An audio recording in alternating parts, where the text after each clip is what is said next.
توی کامنت های ویدیو قبلی گفتیم با 71 میلیون دلار که همه آدم خلاقی میشن. توی این ویدیو میخوام یه ایده بهتون معرفی بکنم که با 40 میلیون تومان، اونم تو دلار 90 تومان، میتونید یه بیزنس کوچیک رو راه بندازین، اونم تو حوزه زیبایی و پوست، بدون دروغ و کلک. و من خیلی خوشحالم که بهتون بگم 10 اتفاق خلاق در دنیای مهندسی قسمت 10. خانم سارا فرای یه روز تو خونه نشسته بود، دید مامانش داره یخو میذاره توی کیسه و این کیسه یخو میماله به صورتش. در واقع داره یه مدل اسکین تراپی انجام میده. یخ و سرما باعث میشه که پوست شما گردش خونش افزایش پیدا بکنه، پف شب بین بره و هزار تا خاصیت دیگه. خانم فرای یه ایده به ذهنش زد، یه قابی درست کرد که این قاب میتونستی توش پر آب بکنی، بذاری تو فریزر و یخ بزنه و بعدش ازش استفاده بکنی برای اینکه بمالی به صورتت. همین ایده ساده جرقه یک استارتاپ خونگی در دوران کرونا بود. قابو چجوری طراحی کرد؟ با استفاده از نرم افزارهای طراحی مکانیک مثل سالیدورک و چیزای دیگه.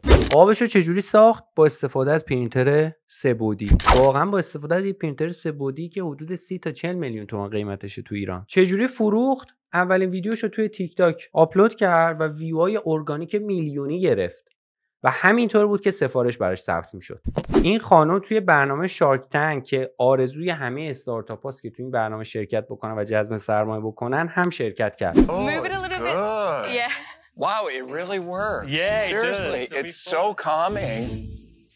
Our first video hit over 1 million views in 24 hours. Wow.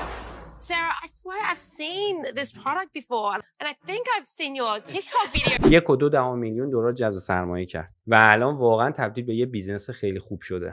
شما این ایده ساده رو میتونید به راحتی توی ایران طراحی بکنید، تولیدش بکنید. حتی میتونید اون پرینتر 3 بعدی رو اولش نخرید، بدین بیرون کسایی که پرینتر 3 بعدی دارن براتون تولید بکنن و توی پیج اینستاگرامتون بفروشید. هر کامنتی بذارین اطلاعات کامل این استارتاپ و سایتشون و مصاحبه‌هاشون رو براتون توی دایرکت ارسال میکنم تا اگر خواستین بیشتر راجبش بررسی بکنید. من جواد رحمانی هستم، طراح محصولات سخت افزاری و الکترونیکی.